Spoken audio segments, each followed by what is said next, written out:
So the Huddle is really all about being a supportive growth channel for HCD or HCDC clients and alumni. Every month we've got a topic that we like to feature, and then we want to bring in people that can speak, on that topic to help equip you with tools, know-how, insights to move your business forward. This month is all about wellness. It's National Wellness Month, but we're taking a broad view of wellness and thinking about it from the standpoint of not only personal wellness, but how to build organizations that are well. And so we've got two great speakers. Nicole Armstrong, she's the CEO of Queen City Certified. They're focused on elevating equity at work. I enjoy working with Nicole. She's an HCDC client, and so like to obviously feature HCDC clients as well. She's going to kick things off and share her perspective and the insights that she's kind of garnered leading Queen City Certified here locally in Cincinnati. And then after about 40 minutes, we're going to hand it off to Bob Gilbreath. Bob is a multi-time founder. He is currently CEO and co-founder of Hearty. If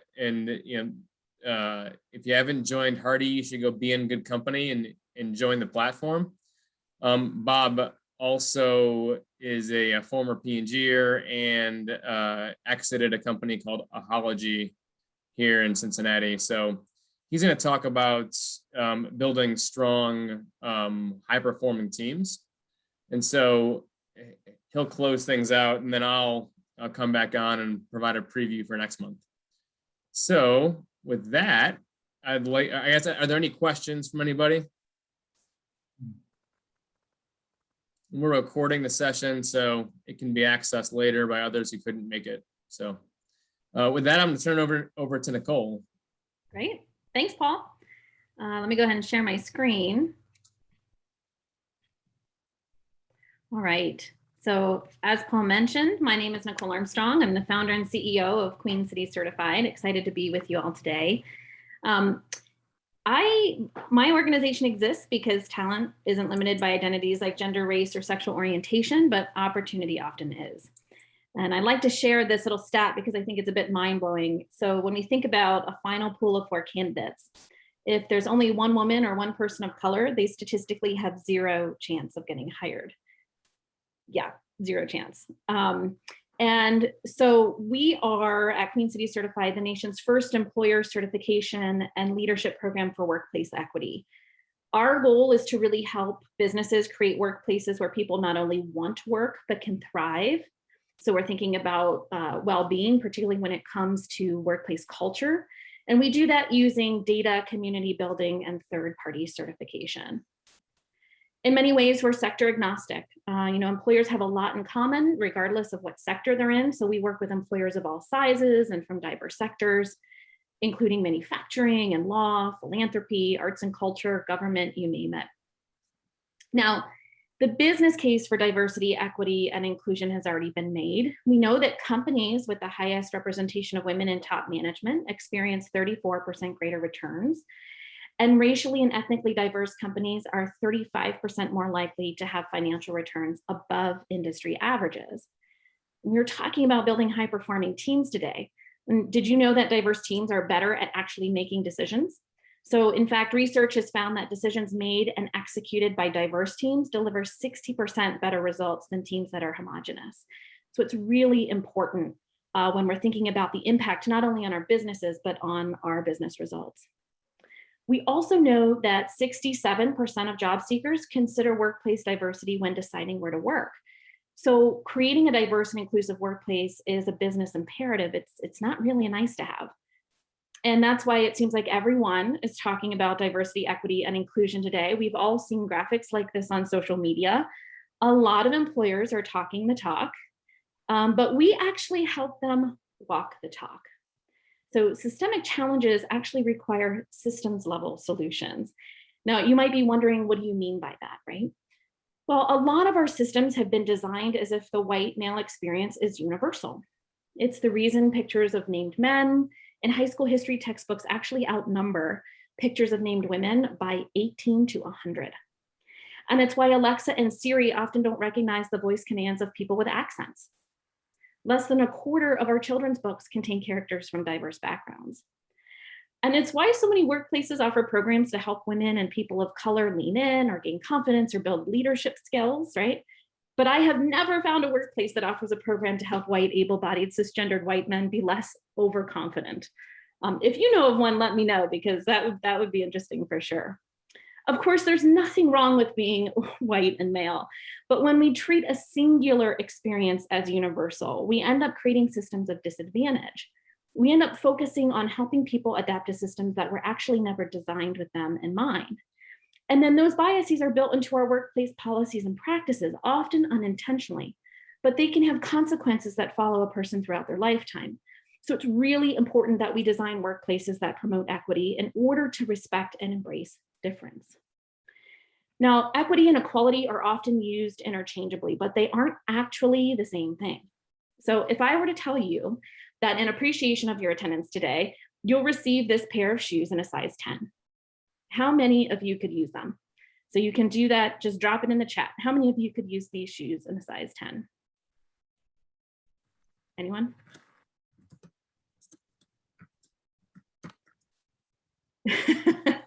That's very nice, Paul. You could get, does your wife wear a size 10? Could she actually use them? Maybe not. Maybe not. But that's the difference between equity and equality, right? Equality is giving everybody the same thing. Equity is actually giving people what they need. So there's a difference in how we approach fairness and justice when we think about equity versus equality. And equality really only works when everyone is starting from the same place. And so if equality is our goal, equity is how we get there. It's the foundation of how we get there. So we help leaders actually invest in strategies that have been proven to promote equity. We help them redesign their systems, not their people. So we leverage data collected through our proprietary policy assessments and employee surveys to develop tangible action plans that deliver results. And then we provide ongoing access to a growing network of peers, thought leaders, and alumni through collaborative learning experiences. We really believe that we're stronger together, and that together as a community, we can promote equity in the workplace. So and then we celebrate and we recognize employers that are leading by example through third-party certification. One of the things that we really believe in and that I sort of joke about is that we're unabashedly pro peer pressure, right? So as more and more organizations embrace the ideals of diversity, equity, inclusion, we make it more visible, employees understand what that means, then we can raise the boat, raise the tide for all ships, right? Now, given the disproportionate impact of the global pandemic on women in communities of color, as well as the tight labor market and increased competition for talent, there's really no better time to reimagine the workplace. And in fact, in many ways, companies can't afford not to. When we look at the pandemic, and I think we're still in the midst of this and understanding the changes and how this is going to impact the workforce moving forward, we can see that 1 in 4 women are actually thinking of taking a step back from their careers because of the pandemic. A lot of that has to do with the unequal division of childcare. And when we look at promotions, men have actually been promoted 3 times more than women during the pandemic. 34% of men working remotely with kids at home said that they received a promotion compared to only 9% of women. Now, we also know that there's been a disproportionate impact on communities of color. So by June of 2020, Black and Latinx Americans had 12% fewer jobs than in February of 2020, compared to only 7.5% of losses among their white counterparts. And when we think about the transition back to the workplace, even how we're reimagining what that looks like, a lot of organizations are toying with this notion of a hybrid workplace. 97% of Black respondents in a recent survey said they would prefer a fully remote or hybrid workplace moving forward. Only 3% of Black workers surveyed said they wanted to return fully in person, compared to 21% of white workers. Why? Well, for many Black employees, a return to in-person work also means a return to microaggressions or pressures to conform to white standards of professionalism and high rates of workplace stress and burnout. So when we're thinking about even reimagining the workplace in this new era, we have to take into account people's different experiences and viewpoints. Now, the pandemic itself hasn't created these challenges, it's only exacerbated them. And when we look at the labor market pre-pandemic, we can clearly see how bias and systemic inequality has led to gender and racial disparities. So even though 13.4% of Americans are Black, less than 1% of Fortune 500 CEOs are Black. And we know that over half of Americans are women, and yet less than 8% of Fortune 500 CEOs are women. And over the past 20 years, there have been 17 Black Fortune 500 CEOs, only one of whom was a woman. She did retire from Xerox. And last year, Starbucks did hire a Black female CEO, which is an amazing step, but still nowhere near the representation that we need to have. We also know that while overtly prejudicial attitudes have declined over time, hiring discrimination against African Americans hasn't changed since 1990. White applicants still receive 36% more callbacks than equally qualified Black applicants, and 24% more callbacks than Latinx applicants. When we look at sort of what we would call statistical discrimination, sort of this assumption of who's appropriate for what jobs, we can see that when presented with equal performing candidates, men are still 1.5 times more likely to be hired than women. And that's rooted in what we call statistical discrimination. So it's that bias that we have, that we've internalized, that there are certain gender differences in abilities or skill sets. Now, when we couple that with family status, and we've seen that impact hugely over the course of this pandemic, with so many women having to take a step back or losing out on promotions. We know that even pre-pandemic, women were losing 4% of their hourly earnings for each child they had, while fathers were earning 6% more. So we call that the motherhood penalty and the fatherhood bonus. Being a mother can reduce your chances that you'll be offered a job by 37 percentage points. And even when you're within a job or a role, mothers are seen as less competent, offered lower starting salaries, and considered less suitable for promotions than women without kids. Now, this is not just a pipeline issue, right? So in 2019, for the first time, women actually outnumbered men in the college educated workforce. Now, the pandemic had a huge impact on that, but we had made huge strides in representation when it comes to the workforce itself. And yet when we look at the composition of manager roles or even C-suite roles, we can see a drastic drop. So when we look at manager roles, men are making up about 62% of those roles, 38% of women overall, and only 12% of women of color. And the reason I want to talk about these two intersecting identities, gender and race, is because when we look at the college educated workforce, particularly women who are graduating from college, 34% of those women are women of color. So this is not it's not necessarily a pipeline issue. When we look at the composition of C-suite roles, men still make up almost 80% of those roles, with women making up just over 20%. And then for women of color, that drops to a measly 4%. Now, it's not, I think sometimes it's tempting to think that education could be a great equalizer. But as we can see, even with those levels of education, we're not getting representation in those higher paid jobs. And census data also shows that women of color with doctoral degrees are paid less than men with master's degrees. And women of color with master's degrees are paid less than men with bachelor's degrees. So it's not necessarily a pipeline issue. It really is an issue of systemic inequality, and we can do a lot to combat that in our own workplaces. Now, I want to use it, I've used this term before, and some of you may be familiar with this term. Some of you may not be familiar with this term yet, but we talk a lot about an intersectional approach to workplace equity. Intersectionality is basically the overlap of the different identities that we hold. So we have a lot of different identities that we hold. We may identify by our gender, by our race, by our socioeconomic status, maybe by our parental status, or even the type of jobs that we're in. But when we look at the different compounded effects of those things, we talked a little bit before about sort of the dominant culture, like white and male being the default human being. When you have identities that are not default, right, or that are not considered default, that are historically marginalized, and they overlap, this is what we call intersectionality. So for instance, a woman of color is going to experience the workplace much differently than I will, or a woman with a different ability, or a trans employee. Having those different identities overlap to create unique experiences, and we have to understand that as we're designing for equity within the workplace. Now, I want to do a quick activity with you all because I want to demonstrate how this plays out in our workplaces, particularly even from when we're starting a business to growing a business and building our teams. We're talking about high performing teams, right? So I want you all to take a moment. You can do this on your phone. You can grab a piece of paper and a pen, but I want each of you to write down the names of the 6 people you trust most, not including your family members. So take a moment to do that really quickly.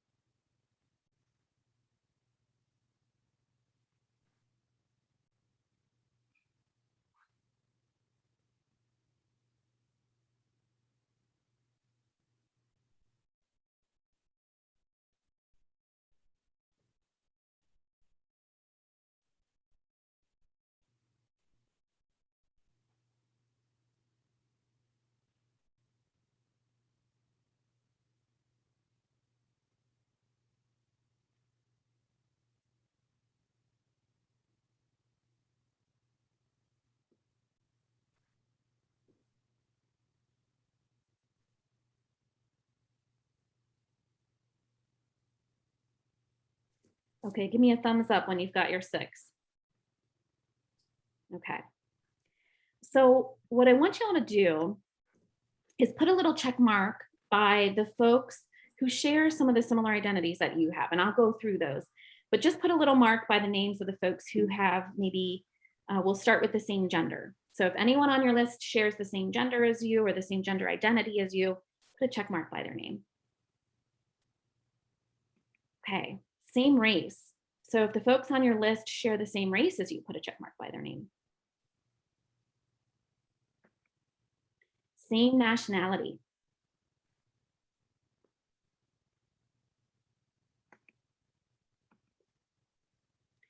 How about the same physical ability as you?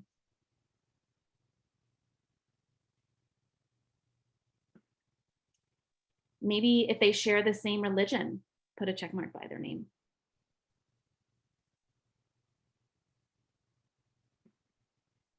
The same native language, put a check mark by their name.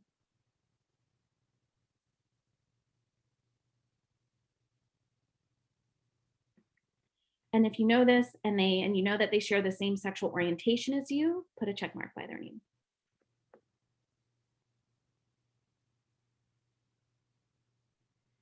So I want to open this up just in the chat. Don't make me call on you. I want to see some participation here.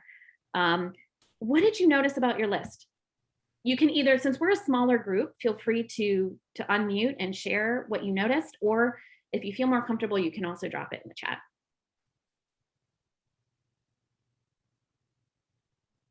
This is Mark. I'll start.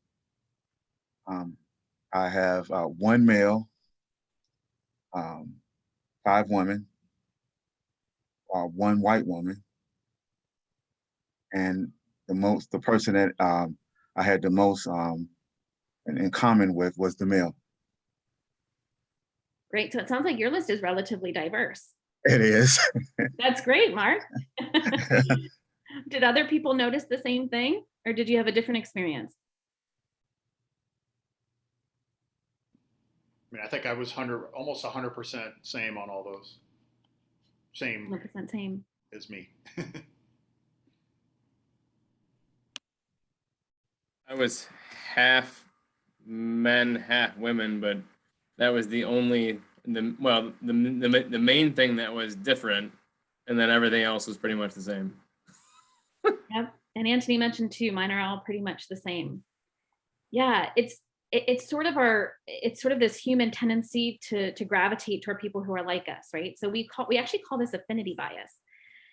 It's our tendency to prefer or connect with others who are just like us. So people with similar backgrounds, belief, interest. We've seen this play out a lot over the past year and a half, particularly as we become more polarized, right? When we're on social media, we tend to be fed the same information that we're seeking out.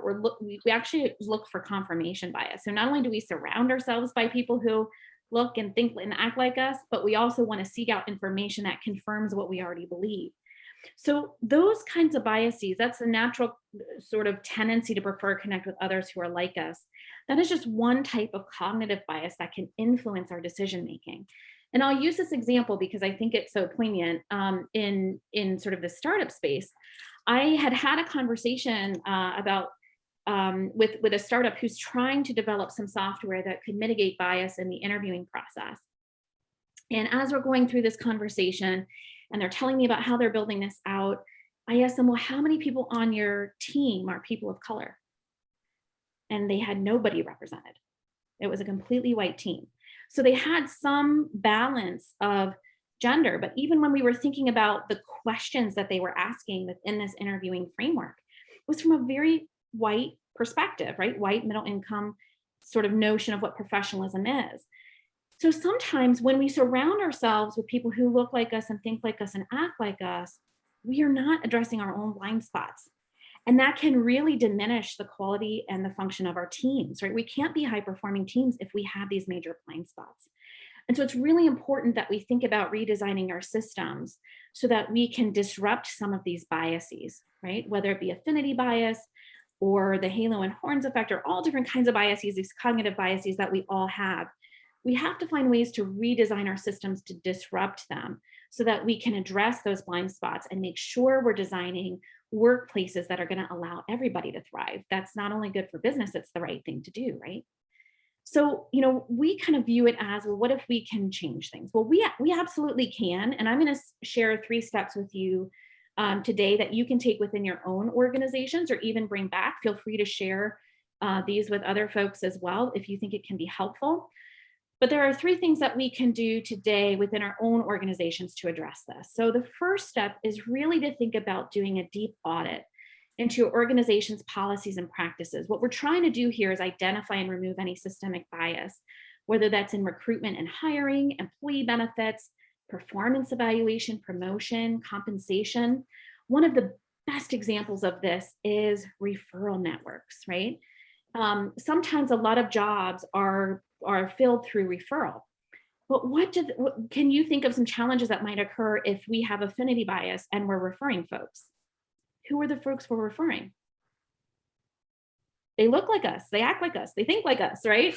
So it's really important that we kind of take a look in the systems that we have. Where are we recruiting? Where are we looking for these candidates? We can also look at some other tangible examples when we're thinking about interviews, making sure that we're objectifying those interviews as much as possible so it's not a subjective experience. So using the same set of questions and a scoring rubric for each candidate, asking those questions in the same order, really designing the interview process to disrupt bias. We can also combat that motherhood penalty that we talked about before by making sure we're offering and actively encouraging new parents of all genders to take equal amounts of paid parental leave. I often use this example. Sometimes unintentionally, we think, oh, we're really going to help new mothers in the workplace. We'll give them 12 weeks of parental leave. We'll give them some flexibility around their work arrangements. But they don't also do the same for parents of other genders, including men. And so when promotions come up and when we're thinking about face time in the office, we have that inequity, right? We can see promotions going to fathers more than mothers. So it's really important that we're encouraging parents of all genders to take equal amounts of paid parental leave to share that caregiving. But we also want to pay attention to group composition, aiming to include at least 20% of any underrepresented group on a team or on an interview panel. Any type of group that you're putting together, you want to aim for at least 20%. And in fact, that data that I shared with you earlier about board membership, you really don't get the benefits of diversity on your board unless you have at least 3 people represented from any one group. And because usually when you're only 1 or 2 people, you become a token, right? So your voice isn't actually heard. We can actually see this show up in the performance evaluation. So women actually receive lower quality performance evaluations when they represent less than 20% of a group. But research also shows that being the only woman or the only person of color decreases your chances of success and actually increases the likelihood that your colleagues will have a more biased and stereotypical view of you. So group composition is really important. It can be key. And you'll remember that stat that I shared with you in the beginning, that if there's only 1 woman or 1 person of color, they have no chance of getting hired. If you increase that by 1, so say you have 2 women or 2 people of color in that final candidate pool of 4, you can actually increase the chances of hiring a woman or a person of color to 50%. It jumps to at least 50%. So it becomes representative of the candidate pool itself. So group composition is key. Now, step number 2 We talked about that notion of intersectionality and what that means, how people's different identities that they hold can influence how they experience the workplace. So we want to make sure that no matter what we're doing in our organization, we're taking an intersectional framework. We want to uncover any disparities in employee experience. If you conduct any employee surveys or you do engagement surveys or things like that, make sure you're disaggregating that data by social categorization. Because when you only look at it overall, someone's voice could be drowned out if they tend to be underrepresented on the team. So we really want to make sure we understand how different people are experiencing the workplace in different ways so that we can identify key insights and then prioritize those opportunities for growth. And then finally, step 3, we want to set data-driven diversity, equity, and inclusion goals. Everything should be based on the impact of the experiences of your employees. We want to make sure we're measuring our results. We always encourage transparency. So be transparent within your organization about the strengths that you have, as well as the opportunities for growth. Invite employees at all levels to the decision-making table. You can actually start to combat that homogenous team groupthink by making sure you've got diverse voices at the table. Develop tangible action plans, put specific milestones and benchmarks to them, and then hold leaders accountable. We don't often say that sort of our financial objectives are a nice to have, right? So if we're really going to be successful at increasing diversity, equity, inclusion in our workplaces, it has to be a strategic priority. And then, of course, continually measure, learn, and act. As you put these milestones into place, did you meet them? If so, that's great. What was the impact? If not, why not? What can you do differently? So making sure that you're really putting some strategy behind this. So what can you expect to receive, in terms of results when you redesign the workplace with an equity lens? Well, I want to share a story with you just to demonstrate the impact that you can have. I want to introduce you to Kyle. Kyle is the VP of HR at a leading cultural institution in town, a member of one of our very first cohorts. As a result of going through QCC in 2018, his organization completely reimagined its benefits, policies, and practices. They spent the last 2 years really rethinking how they do things. And he recently shared with me that job candidates actually bring up certification in interviews, that he's had a lot of people turn down higher paid positions with other employers because of his organization's commitment to meeting people where they are and the unique needs of its employees. So not only has recruitment improved for his organization, but he's seen significant reductions in employee turnover. So when you start to put people first, when you really look at things through an equity lens, you can have major impact on your organizations. So if you're ready to reimagine the workplace, I encourage you to learn more. You can visit our website at queencitycertified.com. Our newsletter has a lot of really helpful information, including our blog posts. We have a lot of access to free resources that could be helpful to your organization. If you're ready to learn more or join an upcoming cohort, you can do that as well. And then I will also drop a 3-step action plan in the chat for you to download that you can take with you and share with anyone within your organization if that's helpful for you all today. So I know that we're sort of right at time. I think we have a little bit of time for Q&A. Do we have a little bit of time, Paul? So I thank you so much for your time and attention. I'd be happy to answer any questions you all have. Yeah, so who has questions for Nicole?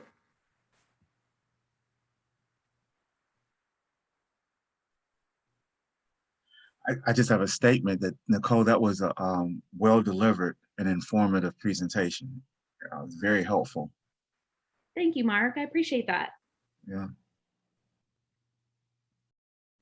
For a typical, so I've got a question on like time to see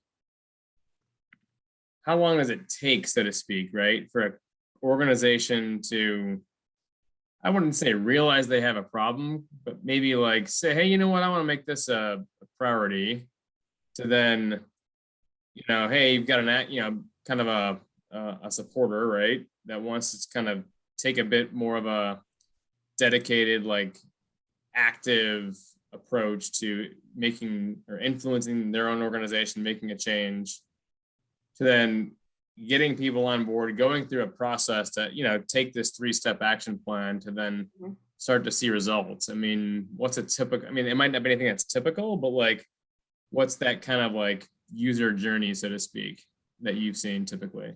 Yeah, that's a great question. I think it depends on where the organization is starting. So we've seen, so our goal is to really meet employers where they are. So some folks are just starting off on their journey. They really don't have a DEI strategy in place quite yet. It's something that they've been talking about. Other organizations have been working on it maybe for a few years, but they're not seeing the results that they're looking for. So it really depends on where they're starting. I would say that the key to success for any organization to seeing impact is buy-in from leadership. It has to come from the top. And oftentimes, even when we're talking to organizations around their DEI strategy, sometimes it's tempting to task one person with that job, right? So sometimes it's been tasked to HR. Sometimes folks will have an in-person DEI executive. In some ways, an executive. Sometimes it's not even in a primary leadership role. But it has to be an organization-wide initiative. And that's where it comes back to really saying, who are the change champions within the organization who are going to move this work forward? And then how do we hold ourselves accountable? So we've seen organizations make changes in as little as 6 months. We had one organization increase the representation of people of color on their leadership team by 5% within 6 months. We had one organization increase the representation of female attorneys by 20%. That took them about a year and a half to get to that number. So it really just depends on where you put the priorities, how you actually implement and roll out those structures, and the levels of accountability that you have. We generally, because certification is good for 2 years, it's usually enough time to say, okay, we've rolled out and we've implemented some of the action plans that we have, and now we can measure the impact. So instead of trying to address every challenge at the same time, we really want organizations to focus in on a few key challenges, a few key of those priorities that came up from their own specific data, and then start measuring that over the course of 2 years. But 2 years is usually a good amount of time, but sometimes there's low-hanging fruit, so you can see impact immediately. I also think it goes a long way to be transparent with your employees, right? So as you're going on this journey, I often tell organizations, employees already know what the challenges are. So even if you do an employee survey, or you have, we have organizations host listening sessions, they already know some of the challenges. So just acknowledging what those challenges are and then being transparent about how you're going to address them can go a long way in increasing employee engagement and satisfaction. But really, it comes down to that accountability. Do you have those measures in place? Because that's how you're going to move things forward. Cool. We have time for one more question. And Paul, I'm trying to share in the chat. I don't know if I can share a file in the chat. If not, what I'll do is I'll email this action plan to you if you want to share it out with participants. Okay. Definitely. One thing I really enjoyed is obviously the simplicity of a 3-step process, and you had tons of data that just kind of served up why it's an issue, why there's a problem, and why people should care, right? But one critical kind of thing that I thought you highlighted really well was that intersectionality piece, because it's so easy to just do an overarching survey and not double click enough into the spaces that you need to go and understand where there might be differences, right? And so it's easy for someone to kind of do something and go, oh, look, we're doing great. Yeah. 80% of our staff without like double clicking down and saying, hey, wait a minute though, let's, dig down and uncover more there. So absolutely. And one thing that we always, you often hear the term diversity, equity, and inclusion, but it's actually a little bit backwards, because equity has to be the foundation. That's the systems that we're creating, right? We're reviewing it, we're embracing difference, we're understanding difference, and we're redesigning the workplace in response to that difference. That can then help us build a more inclusive workplace that enables us to attract a more diverse talent pool. But if we focus solely on attracting a more diverse talent pool first, then oftentimes people won't stay. So you'll see higher levels of turnover because we haven't put the systems in place to make sure that they feel like they belong, that their voice is included, and that there's opportunities to advance in the organization. So actually, when we're thinking about this work, if you think of like EID versus DEI, it's a much better framework when we're thinking of where to start. Cool. Thanks, Nicole. Yeah, thank you, everybody. Thank you for your time. All right, so we're going to shift it over to Bob. Bob is going to talk about how to build high-performing teams. He, as I said at the outset, is the CEO of Hearty, and he exited a little over a year ago the company called Ahology. And so he's got a lot of great insights. Always love talking to Bob, and I'll turn it over to you. Thank you, Paul. Thank you, Anthony. You guys have been great supporters and helpers and testers and experimenters with us. Appreciate it. Let me pull up my screen. Let's see. Oh, there it is. So, I mean, basically the theme, I mean, I love this kind of double theme here of how to build great organizations. I think one of the things that's really neat too with this group is, as far as I understand, you guys are all, we are all at pretty earlier stages of the process of building our companies. And I think one thing that's important to know is that a lot of the choices that we make at these early stages will live with us and be very embedded for the rest of our company's lives. And if we can make these better choices early, they can avoid pain and hopefully get to more growth, more profit, more revenue if we do them well.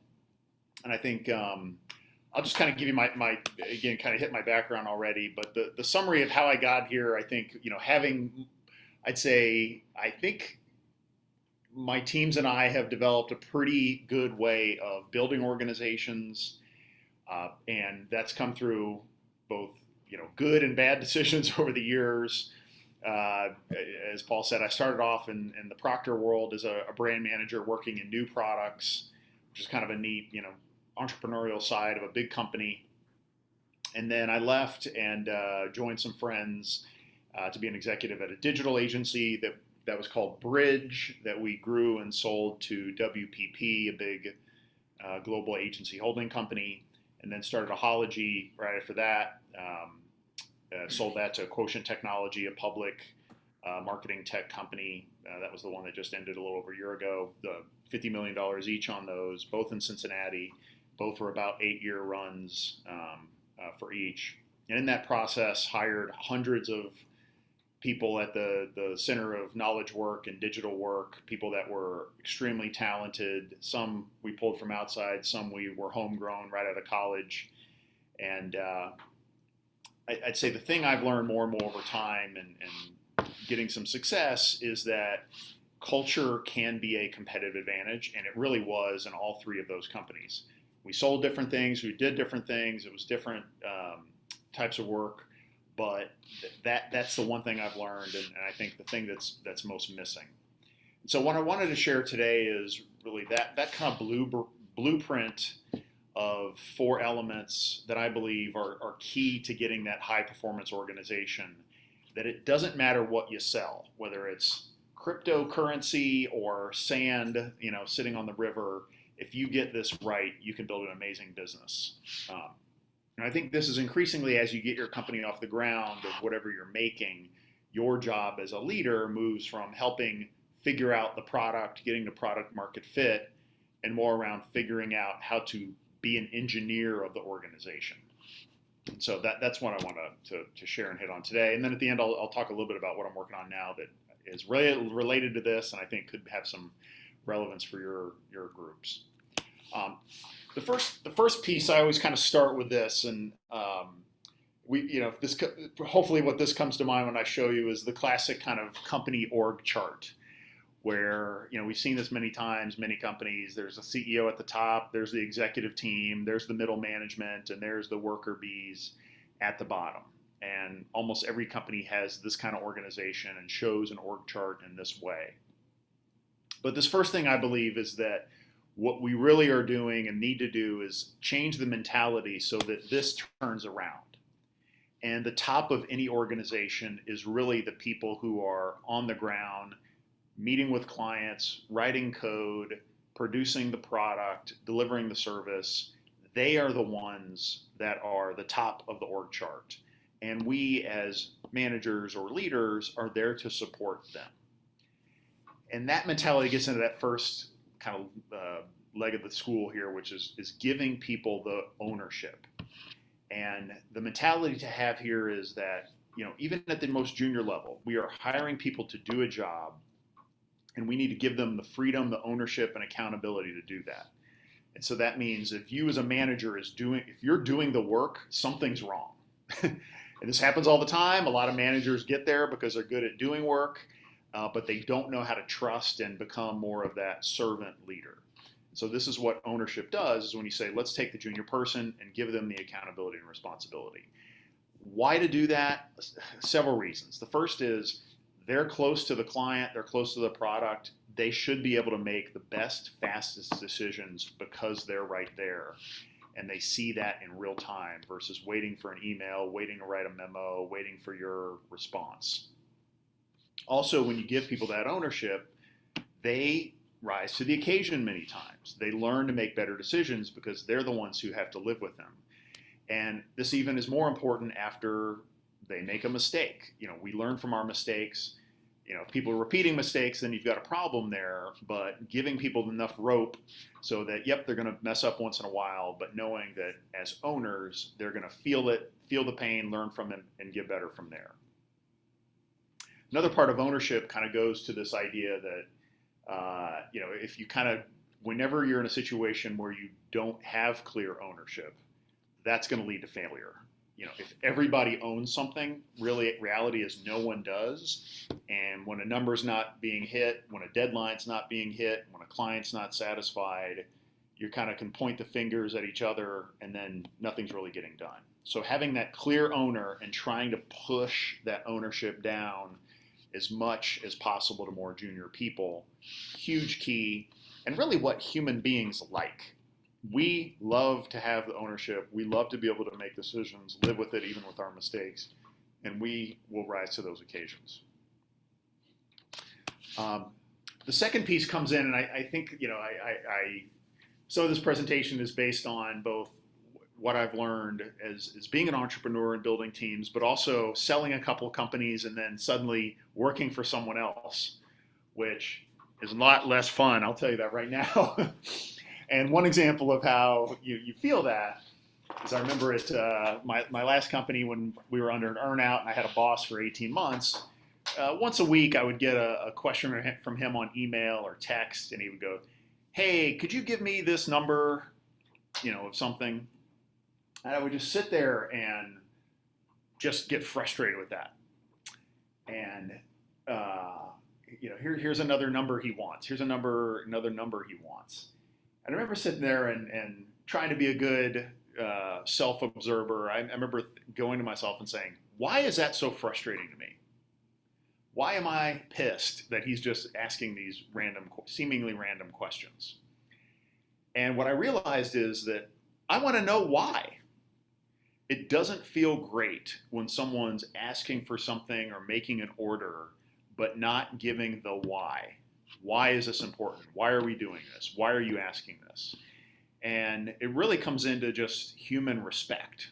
We're not automatons here. We're not machines. Even if, it is somebody 4 levels up, we want to understand as humans, what is this about? And so that's what gets into being that why gets into, my opinion, transparency. We throw that word around, transparency. The reason why to have transparency is a few things.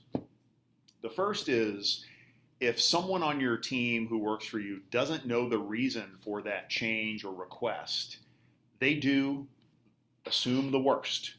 Am I in trouble? Are we going to have cuts? Are you doubting me? Like all those things come into play. That there's lots of data that says, we are programmed as humans to jump to negative conclusions 10 times more than positive conclusions. So that innocent request, which you can do because you're the leader, leads to negative churn and stress among the person that you're asking to, usually needlessly. It's just because you haven't explained that. Another good positive of being transparent is the more people know, the better decisions they can make in real time. And so think of, hey, I wonder if you could give me this number because I'm thinking that we could do a better job on X, Y, or Z, and I'm just playing with an idea.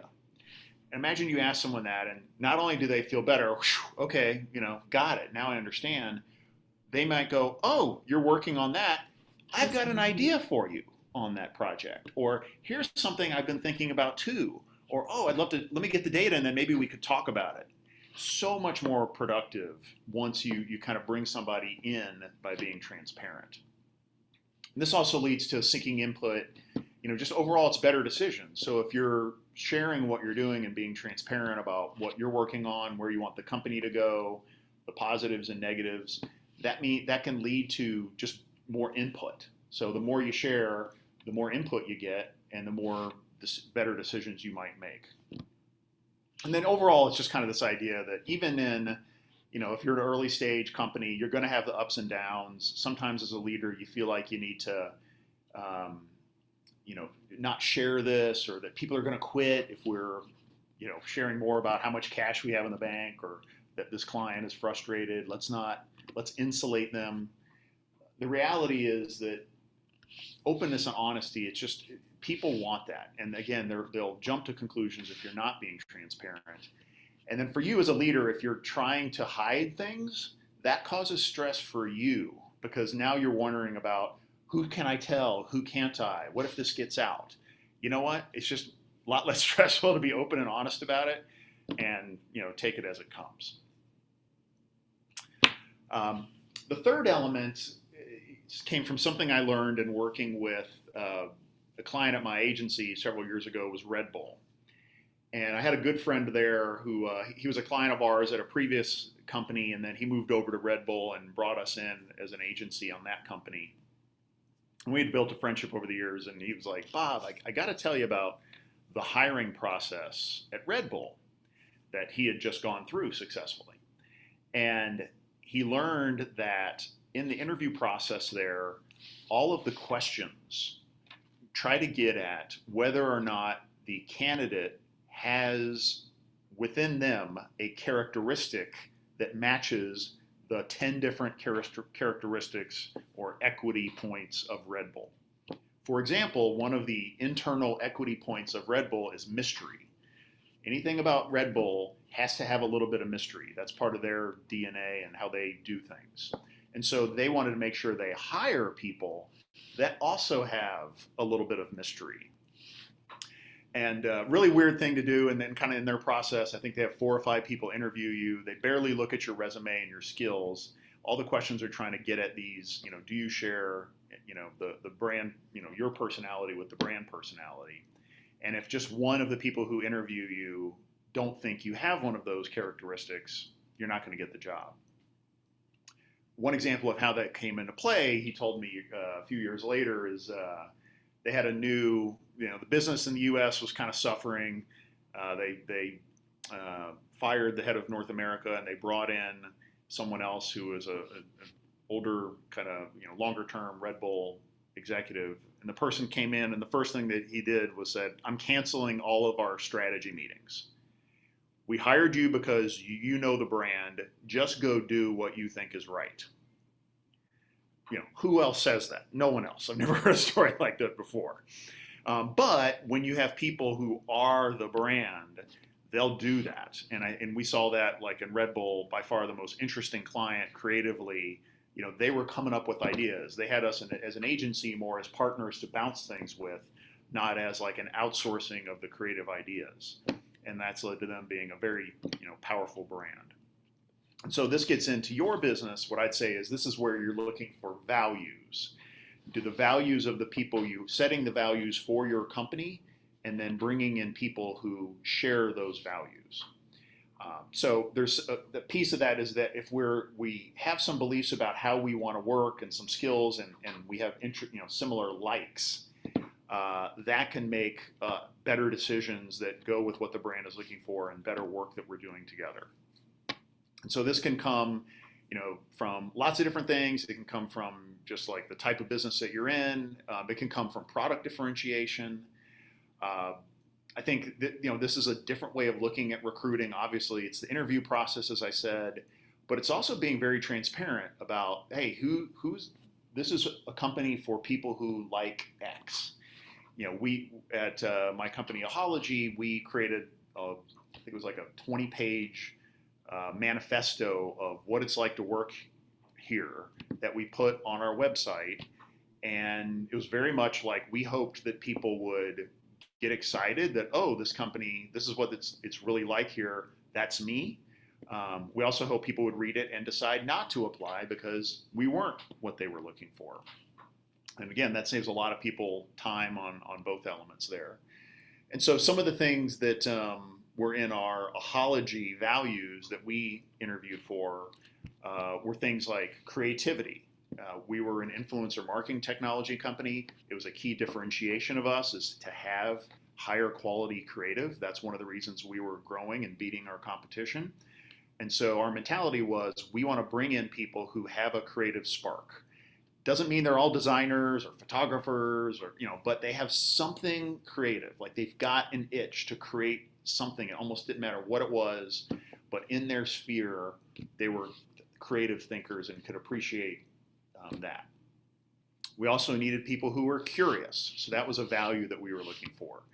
And again, how you see that in the business is we were innovative.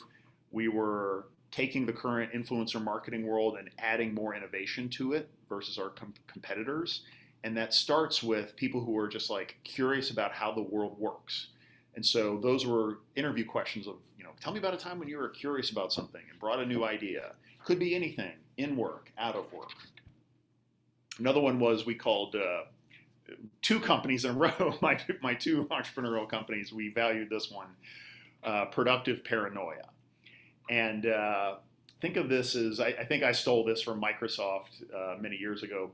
Bill Gates supposedly had this and helped them, keep navigating through major changes like the rise of the internet and browsers and that kind of thing. But productive paranoia is not good. It's a fear of what might happen tomorrow. The productive version of it is giving some thought ahead to what could go wrong. And again, it's more of an asset or a strength than a stopping point where you go, this would lead to things like we have a new client coming in, a new CMO. What could go wrong? Well, CMOs tend to want to make change. CMOs might have favorite partners that they like working with somewhere else. Okay, this is a flag being raised. This is a threat to us. Now, how do we get ahead of that? All right, let's have a meeting right away. Let's put some fresh ideas in front of the CMO. Let's do some digging to see, how they like to work. Let's get our juices, up and ready to meet what could be a challenge down the road by being kind of a little bit paranoid ahead of the game. So again, this would be something that we would ask questions about. Tell me about a time in whatever job you had where you thought ahead to something that could go wrong and planned ahead in case it did. So those kinds of things all together, you're getting a feel for, does the person fit with what's been working for us in terms of our values? What this does not mean is generic words that every company should have. This is how 99% of the companies out there do things like integrity is one of our values. That's just something every human should have. That's we tell the truth. That's not a value. That's just a basic thing. And if that's what you're saying is a special value, often it's really not the reality. And every company I've seen that's, I think Enron had integrity as a value, and we see how that worked out. It also doesn't mean people who look the same, act the same, everything that Nicole just talked about. That's not, what we're not. Values can still bring in a lot of diverse perspectives and backgrounds. But, this is where, hey, we all need to be creative. We all need to have some curiosity, and that can come with people with, lots of different backgrounds across the board. The last piece is, it's really about putting that all together. And I keep getting, in the startup world, I can't help but be drawn to the analogy of a ship in the waves on some kind of journey. Think about it as you're all stuck on this thing. You're going somewhere. You've got this crew of people that you have to rely on, everybody doing their role, working together. It's not a huge, massive Titanic type of company, even those have problems. You've got waves. You don't know what's around the corner. The weather might be good. It might be bad. And the last piece of this is this concept of, okay, we've got this boat, we're on it. Where are we headed? And that's really getting into the vision that you set as the leader of a company for where you're going. And again, this just goes back to human nature. We all want something more than a paycheck or to hit a quarterly goal. We work the vast majority of our lives, most of the waking hours of the day, we're in a job. We want something that's more than just a paycheck. And the more that we all know and believe in where we're going, again, we make those smarter, faster decisions on our own every day. If we know where we're headed, we don't have to ask for permission. We can come up with creative solutions. It's just amazing. Now, the vision doesn't mean it's easy. It's not an annual plan. It's not in hitting this quarter's revenue goal. It's about what's something that's going to take a lot of time, be difficult to achieve. And hopefully something that's about making a real positive dent in the universe. I'd like to say, if your company wasn't here, the world would be worse measurably. Doesn't mean, in giant ways, but that's really why you're here. It's not just let's make some money. It's let's do something incredible that others haven't or can't do. And whatever your niche is, you can do it. So setting that and talking about it is key. So putting those four things together has led to a lot of great results for us. I think it fits really well too with where the world is going now. And you're thinking about your team and team building. One piece is every piece of work that can be automated or can be offshored. Every time you do that, there's work remaining. And it's knowledge work, it's thinking work, it's creative work. And that's the work where the people are more important, and high-performing people become a bigger lever for success or threat to failure if you don't get that right. And also, it's a world where yesterday's skills, resumes, whatever people have done in the past, honestly, the rate of change means that what happened in the past is a lot less value.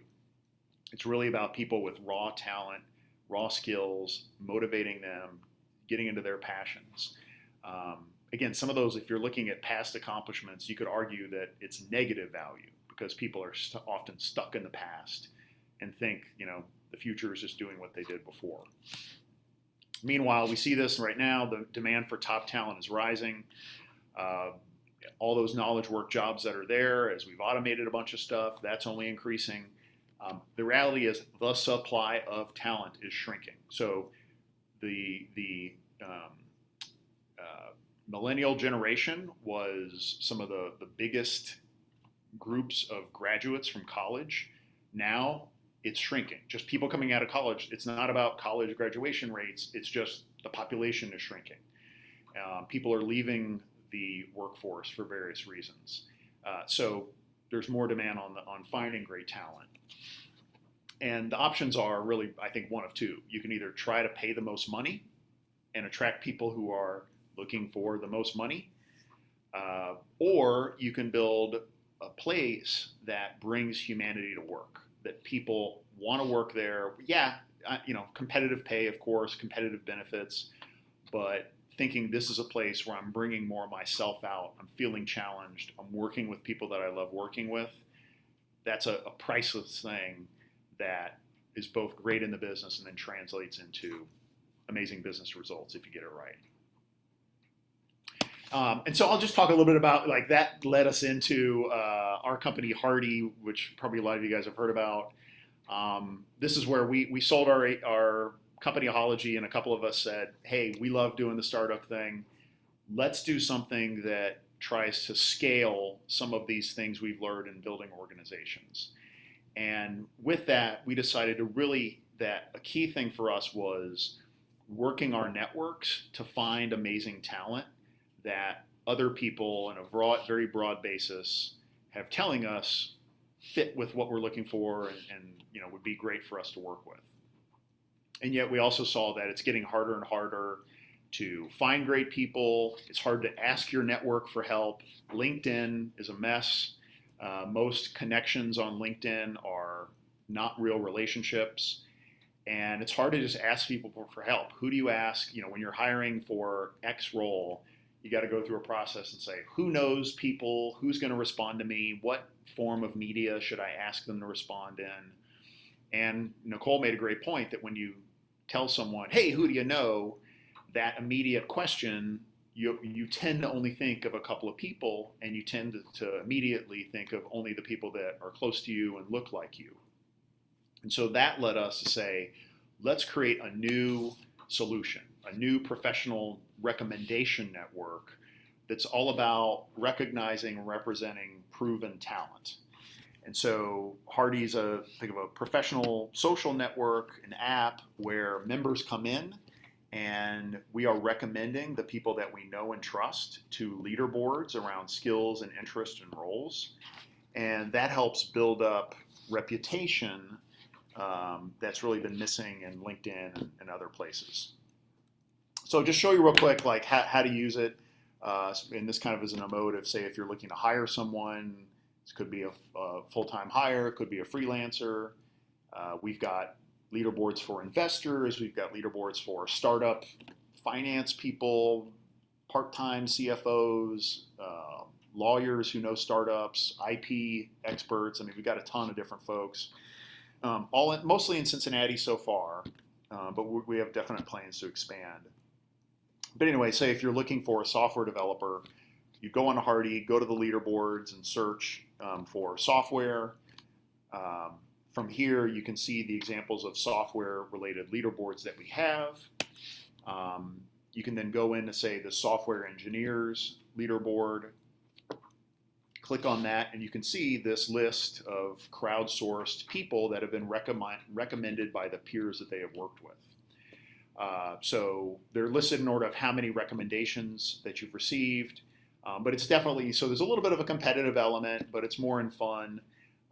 Everybody who's on this list has been recommended by somebody. So really everybody's a winner to some extent. And you can go in, let's say you look at Gerard, for example, looks interesting. He's the top of the leaderboard. You can click on his profile within the leaderboard and see the people that have commented on him. It's a great way to see, kind of taking a little bit of that piece of LinkedIn, but make it very leaderboard specific. And then you can click on recommendations and see the list of, here's these 34 people that have recommended Gerard. Part of the idea here is that you're looking for people that you know and trust. And this gets over the LinkedIn issue of what's a connection. Gerard and I literally have 300 connections on LinkedIn in common. Where would I start? With Hearty, you can come in and say, oh, Colin recommended Gerard. Colin is putting his reputation on the line. Colin is saying, I know him well and I trust him. And so when I see that, and if I know Colin well, I can be confident that, hey, that's probably a good recommendation. If I like Colin and Colin likes Gerard, and Colin is where I should start to ask for an intro or ask for, hey, what do you know about Gerard? Do you think he might be looking for this kind of role? Do you know if he's open to freelance? That's the kind of thing that we can get at with Hearty, with this recommendation as a sign of a real relationship. From here, you can go through. Everybody has a profile on Hearty. Here the idea is, if LinkedIn is your self-promotion and your resume, Hearty is your reputation. Hearty is defined by, here's what other people are recommending you for. And so here you can go in and see 52 total people have recommended for one of the leaderboards. You can see the other leaderboards that he's on. One of the neat things you can do here is you can see, okay, obviously he's a software engineer, but he's also an active member of the Startup Cincy community. That's cool.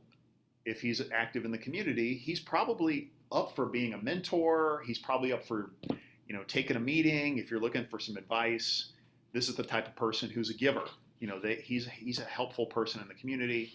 And so, he might be a good person to just talk to or ask for help on. Then you can go in and obviously see his LinkedIn at the bottom of that. You can see other communities that he's involved with. And then if you want to send him a message, you can go up there, send him a DM. Most people do have open DMs.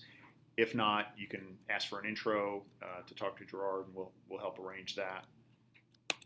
And so all of that is like how we're crowdsourcing these recommendations to help you get and connect with awesome people that you need to help grow your business. The last piece I think is kind of cool, and this is something really new that Anthony and Paul jumped in early with us, is that we're looking for other ways that we can help other professional networks. And so this group, your group at HCDC, you guys are a professional network. You know, you're running your own businesses, but you're part of the HCDC family. What we're doing on Hearty with HCDC and other groups like the American Marketing Association, even like the Technology Drink Up and another dozen groups, we're saying if you come in and you can activate your membership with that community on Hearty. And so here for HCDC, for example, you can go down and see, oh, who else in HCDC is part of Hearty? What are the leaderboards that HCDC members are in? Like, for example, you might say, oh, I need to find a marketing strategy. I need some help with marketing strategy. Well, you could start with HCDC here and see that, you know, I think that's probably Paul, who has gotten 7 recommendations for marketing strategy. So if you didn't know already, he's a marketing guru. You could reach out to him. He's already part of your HCDC family. Obviously, he's probably going to reply. You can also do this from the leaderboards. You can see if you have a shared group, and that could be something where you go, oh, I don't know you, but we're both in HCDC together, and I see you recommended this website freelancer. What did you think? Would you mind making an intro? You know, that kind of thing. So I'll put this in the comments here in a second, but if you're not on Hearty yet, you can use this link, you can join, and then you'll automatically get opted into the HCDC community also. So it says when I went there that you get waitlisted or whatever.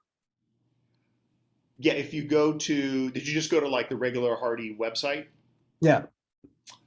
Just hang on and it'll either activate you, or if you use this link. All right, I'll use that link. Okay. Yeah, use this link. You'll go right through.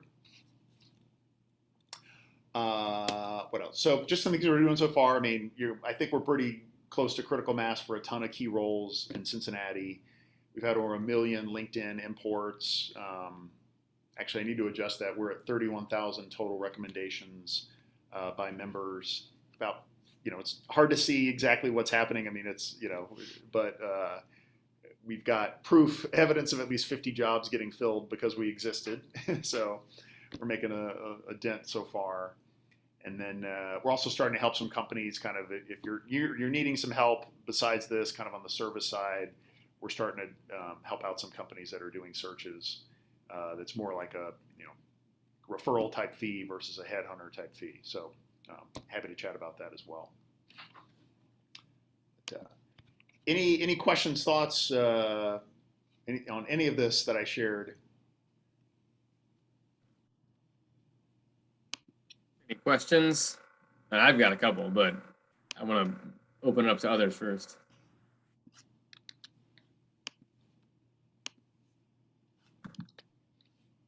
And I just put that link into the chat. So one quick kind of comment or plug for Hearty that's twofold. First, one of the things I like about it is oftentimes we get asked, like Anthony and I get asked, and Trish, like people at HCDC get asked, hey, I'm looking for a blank, right? A software developer, a CFO, a CEO, whatever, right? Well, what I like about it is it's easier to go and click on a leaderboard to then go and say, okay, here's all the people that could be a potential place for you to go and like reach out to and interact with. And it almost gives you a preset way to go find others. And then to Bob's point, you can cross-reference to see if you have mutual connections or, how many recommendations they have, et cetera. But it kind of makes that job of like finding somebody easier. And then the second thing is the HCDC organization on Hearty is really intended to kind of like connect people that are both current clients, but also there's other people that are outside of the HCDC kind of current clients, but have been clients in the past and they might not be on our mighty network yet, and so it helps kind of make link ups and connections to other places that can happen more easily or organically outside of our own kind of controlled mighty network, so to speak. So, and I just like a couple other things, Paul, you made me think of is just other ways that people are using us, even besides finding people to hire. I've had 2 VCs that I know come to me and say, "Hey, I'm coming to town. Which startup should I meet with?" And I'm able to go, "Here's the top founders leaderboard in Cincinnati," and literally it makes it easy for he and his team to go through and say, "Oh, here's a bunch of companies I've never heard of that they're not on Crunchbase. There's no other list." So, and literally that's leading to meetings that wouldn't have happened. I had a group that was putting together. Centrifuge is a great one. Like Centrifuge got the box at the FC Cincinnati game, and they're trying to bring in some digital marketing experts for digital marketing startups. Went to the digital marketing leadership leaderboard on Hearty, invited clients to the event, that led to conversations that would have happened. I've got multiple people have said, I've been looking for speakers for an event. I'm able to go through, find people that I wouldn't have found, find the diverse speakers that I wouldn't have found, different perspectives, because we've got those lists. So it's kind of like, the theme is get on, recommend the people that you love working with. When you do that, we actually put you in front of them. So you get more recommendations as you're more active. And it's these little things that are adding up as more people are using it, more people are on. It's about being discovered and discovering people in a way that, really hasn't been possible or easy before. One comment, and so I did not see neither Nicole's nor Bob's deck in advance. So it's pure reaction to what I thought was a really good point on Bob's, just like Nicole's point on the importance of intersectionality, but the importance of why, just from a couple of experiences that I wanted to share, both from kind of like being in like the employee's shoes, right? Then also like the leader's shoes. So like first from the employee's shoes, I always found that like going and having the strength to go ask whoever my boss was or whoever my leader was, like why they wanted something was critical, because it actually helped me understand what they were trying to do. And then I could even come back oftentimes to Bob's point and say like, well, if you're looking for that, right, we've got this right here,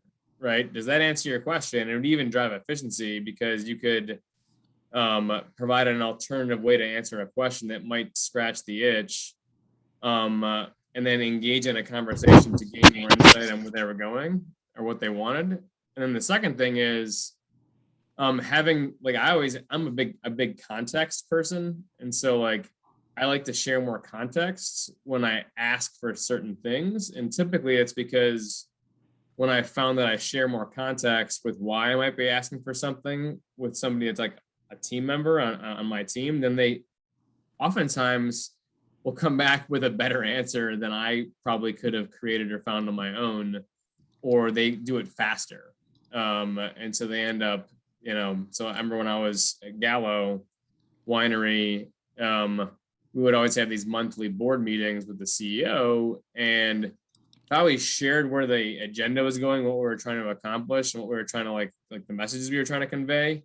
It made all the data request questions that much easier to get answers on more quickly.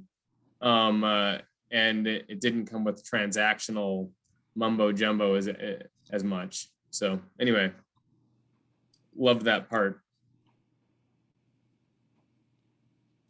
Any questions for Bob? Further questions? Since Nicole's still on, any further questions for Nicole and Bob? I'll just share something on what Nicole said about three. Bringing three people on. When the YWCA decided after 150 years to allow men to join their board, I was one of the three that was asked to do that. And having been on all white male boards who attempted bringing to diversify and often brought in one person who quickly left, I can attest that she's right in that having at least a couple of other people like that are different in the way that you are can really be beneficial. Thanks, Craig. I love to hear those real life stories. Thank you, Craig. Sure, my pleasure. And it has been an incredible experience because one, it's a board that racially is about equal, possibly slightly more Black than white. And obviously, three men, unfortunately, two of which show up regularly and one that's a little more intermittent, and 26 women. It's an interesting experience, but I don't for 1 minute think it's the same experience as when I've seen women added at first or other types of equity, racial and sexual orientation, et cetera. So it's a great experience, but I don't think it's the typical experience. And in fact, I have to make sure that they don't defer to one of us because it's like, that's wrong.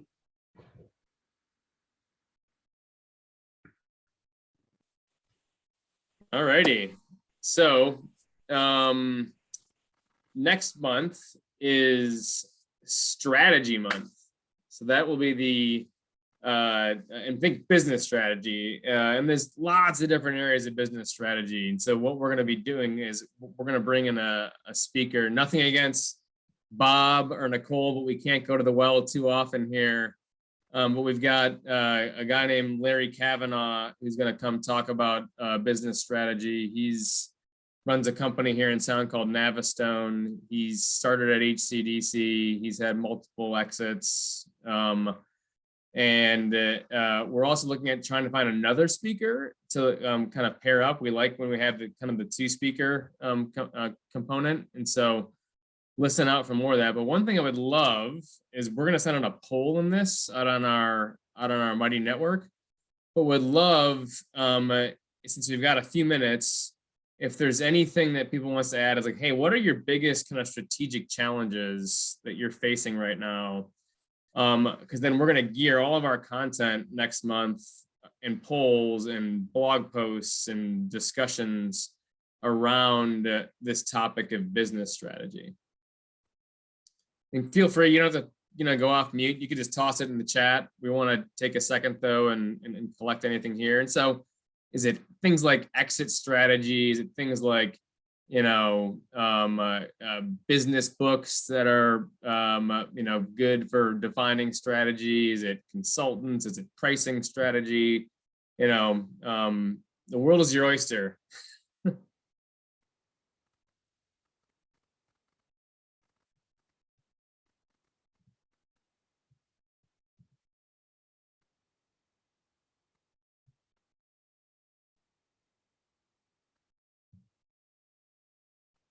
Hello. Hello, Hi. Nick. Let's see. Is it working? Okay, good. Yep. Something that I've been looking at moving forward is preparation of a second wave of shutdowns. There's some pretty significant strategy behind that, and I don't know how everyone else feels about it, but I feel like we might be seeing something, if not at the same caliber, maybe close to the same caliber of what we saw last year. So that would be Okay. something I'd be looking at. Thanks for sharing. And thank you to the speakers. I really enjoyed everything about today. So, cheers.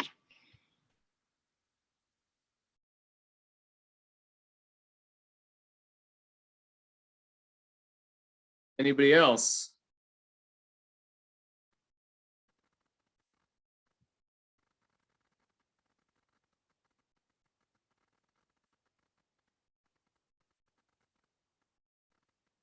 All righty. Well, cool. So next month, like I said, we're gonna have Larry Kavanaugh come in. I will send out a reminder, and it's the third. Again, it's the third Wednesday of every month at 12:30, and we'll see you then. So Paul, I just had a little follow-up Yeah. on the comment on, possible shutdowns and Yeah. whatnot. In parallel to strategy, there's a concept called scenario planning, which is a little more, if this happens, Yep. here's how I'll respond versus if that happens, which is a little more applicable in this, when you have major uncertainties. So maybe you want to pair that with strategy, because love it. strategy is like, okay, what am I going to do? I have a pretty good idea what the world looks like. Yeah, I love it. I mean, we would always frame a lot of financial analyses, for example, around like scenario planning of, hey, here's our base case, but what happens if this happens? What happens if that happens? And so I love it. Yeah, I know an expert. I don't know whether she would be, that this is the right format for her. No worries. I mean, what we are doing though is we might have like a feature article on like how to think about it, right? Or other types of resources that we can bring in. So okay. Oh, and if you want to follow up with me, so Doug and our organization, we actually put together teams for Price Waterhouse and elsewhere to work with local nonprofits through scenario plans during the whole first wave of COVID. So feel free to talk to me or Doug. Yeah, for sure. Okay. Doug Bolton. Yeah. Yep. He knows more than I do about it. I know what we did to the other guy's thing. I know what we did, but he did it. So yeah. Cool. All right. Anybody else? Going once, going twice. Cool. Thanks for everybody joining. Yeah, awesome. Thank you. Thank you, Bob. Thanks, Nicole. Appreciate it. Thanks, everyone. It's good Thanks stuff. so much Appreciate for it, having Bob, us. Nicole, as usual. That was great. Thank you all. Thank you. Thank you.